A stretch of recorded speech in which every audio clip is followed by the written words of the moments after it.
Right, so I've done a lot of all grain brewing of late, and when time's an issue, it's kits for me. I've decided to jump back into kits. I haven't done one for a long while, so I decided to go on to Brewuk, and after they had the deal on the latest festival kits, I grabbed a New Zealand Pilsner. Um, there's 4 other ones as well in the range, which is the US Steam Beer, Belgian Pale, Belgian Dibble, and Vienna Red Lager. I thought I'd start with this one and possibly work my way through.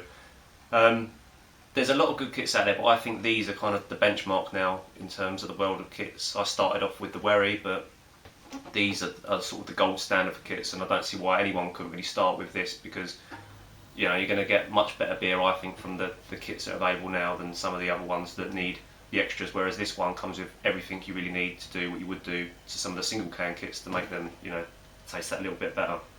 So I'll just show you what we get in the kit, and I'll do a little demo of me putting it together, but it really is just as simple as emptying the contents of what's inside the box at various stages, from the very detailed instructions that you get throughout the sort of the 2-week period of it fermenting and then the dry hopping, and that's pretty much it. You know, anyone can do it, and you only need the basic equipment to be able to do this as well. So in the kit you get the 2 malt pouches. They are 1.5 kilos each. You also get your hops, which are for the dry hopping after the initial fermentation. You get some dextrose, 350 grams, to bump up the ABV and the alcohol. And you get your priming sugar for when you come to bottle, a required amount, or the actual amount that you'll need to require for that is 23 litres to bottle the beer. Your yeast, which is a California lager yeast. I think this one, reading the instructions, will ferment right up to about 25 degrees, but it does still say in the instructions that you should have quite a stable fermentation temperature. So if you've got a fermentation fridge, it's ideal. If you haven't, somewhere that you can keep it that's going to be a constant temperature as well as you can, you know, like back of a cupboard that's, you know, around the 20-degree mark would be fine. This time of year, you know, sort of April, May, you're going to probably be alright. It's starting to get a little bit warmer, so you might have to be careful about exactly where you put it. And then you get a little sort of mesh pouch which goes on your racking cane. When you're racking your beer off into your bottling bucket or into the bottles, it's to stop any hop debris going into your actual bottles. So that's a nice little inclusion in them. Then the next thing you're going to need is a fermenting vessel, which is something as simple as that. It's the bucket with the airlock hole in to put your airlock in later. You will need some no rinse sanitizer like Star San or something like that. Other things you might want, maybe some rubber gloves. When you warm these up, you can put warm water in, or you could put boiling water in. The instructions say to use warm water. You can just use warm water from the tap. I've done it, and get a whisk to mix it all up, and it comes out fine. You'll probably need a hydrometer and a trial jar, so you can take the starting gravity, and you'll definitely need them to know when you've got your final gravity that's constant for 2 days, so you know when it's ready to bottle. Because otherwise, if you do it too soon, you're going to get gushers, or the bottles could explode where the fermentation is still continuing in the bottle and it hasn't finished. So I'll just do a little bit of footage of me mixing it up. Won't stay on it too long. Everyone's sort of seen how kits are made, and it really is just as simple as warming them packets up in warm water, rinsing them back out, putting the dextrose in, and I like to use a kitchen whisk rather than a spoon, because I find that it breaks it up a lot easier. Just make sure that all the ingredients that you're going to put in initially are mixed in with the first amount of water, the warm water, before you top up with the 23 litre. Otherwise it'll just like a big clump in the bottom, and you might not get a consistent starting gravity when you take the reading. So we'll cut back to a little bit of footage of me decanting it all into the bucket, and then maybe a shot of the trial jar at the end to see what gravity we've got.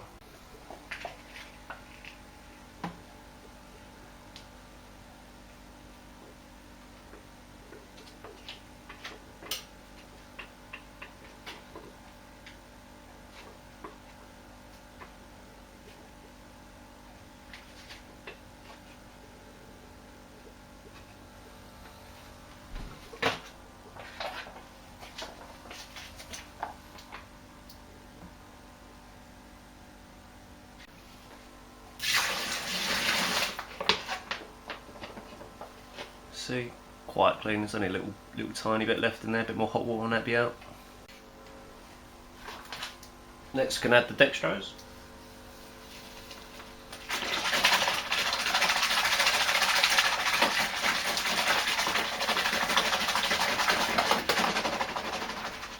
Now's when you want to get it nice and mixed in. Make sure there's no lumps on the bottom.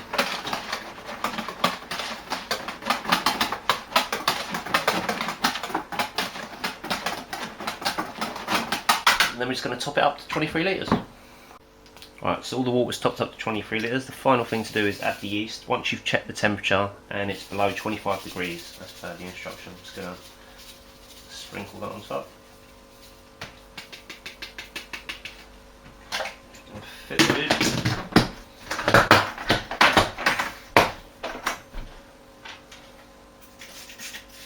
And then just pop an airlock in there, and that's it. Right, so that is it. It's all done. It's in the bucket. When you pour the water in, don't be scared to put it in from a height or get a whisk and whisk it up to create loads of oxygen when you put the yeast in.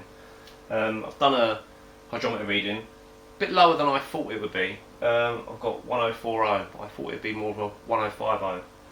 The instructions, funny enough, don't actually tell you the starting gravity. They only tell you the gravity it should be before bottling. So I guess, I mean, it's down to, I guess, if you put a little bit too much water in or not enough, it's going to be stronger or, you know, or weaker. And that's one other thing, is to make sure, which is funny enough, I know that this bucket's accurate, but some buckets can be a bit inaccurate. So the best thing to do is get a measuring jug and sort of start filling your lines up, and make sure that each of these lines correspond to where they do on the bucket, because often they're just a guide and not real markings for actually where the 23 litre mark could be. On top of that, as well as having your jug, which wherever mine's gone, is make sure your jug's accurate as well. I mean, I've got a 5 litre one here, but that was slightly inaccurate as well. Another way of doing that is getting some scales and getting some water and weighing it. A litre of water should weigh 1 kilo.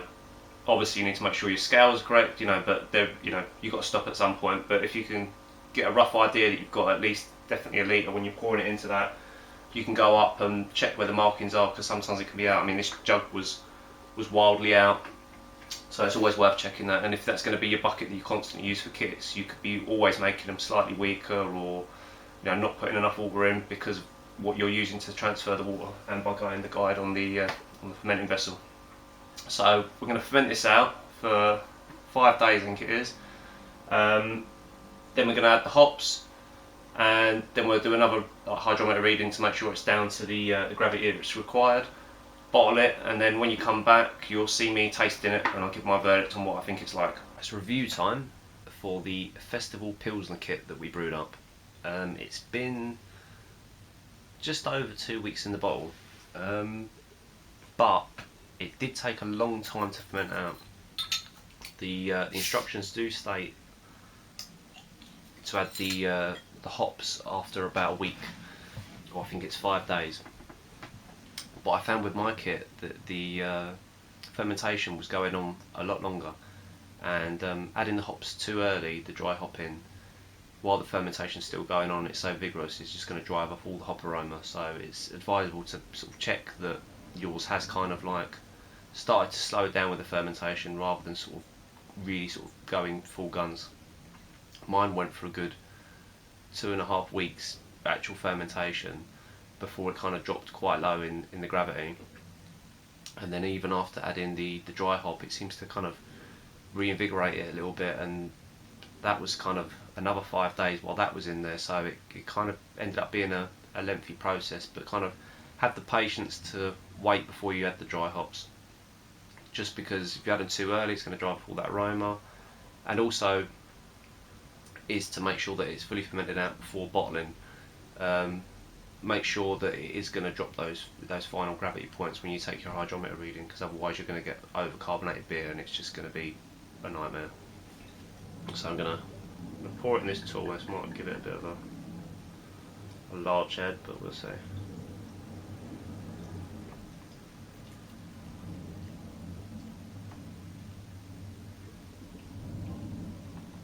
Now I have to admit I didn't use all the priming sugar that you do get within the kit itself, mainly due to a while back I did one of the kits and I felt that there was too much priming sugar, just for me personally, for that style of beer, and I added slightly less. And with this one, I shaved a little bit off. I didn't add the whole lot, but we'll. I mean, it's down to preference. If you want to add the whole lot, it probably should have kind of a bit more of a thicker head. But as you can see, hopefully, the bubbles are rushing up that, and that's more than enough. I think out of the 150 grams supplied, I think I used about 95. I didn't use the full 150.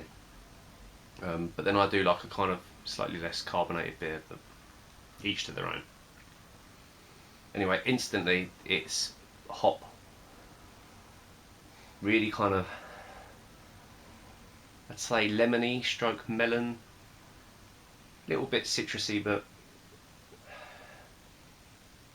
almost, I don't know, maybe a bit kind of pink grapefruity. It's kind of got a very, more pink grapefruit, I think. It's got a real nice smell to it, a fantastic aroma. Mine is quite clear. It's cleared down quite a bit. You can see through it, but I do think that when you add the dry hop, sometimes the beer can be a little bit hazy. But as long as it tastes fine, that's all that matters.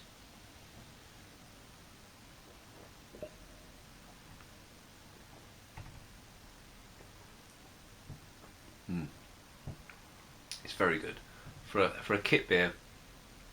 It's the festival range. I don't think it can be beat. It's got a very subtle kind of malty backbone to it because it's like a Pilsner style. So it's kind of got that refreshing type lager feel, but the hops they're not overly punchy actually, but they're just right. There is quite a bitterness on the end, but I find you get that with the festival kits, I think, because of the dry hop that's in there. But that does mellow slightly, so as this is kind of early doors for this, might almost be a little bit too young to be drinking. So the bitterness is quite pronounced, but that doesn't faze me too much. But as beer kits go, it's right up there. It's probably one of the best.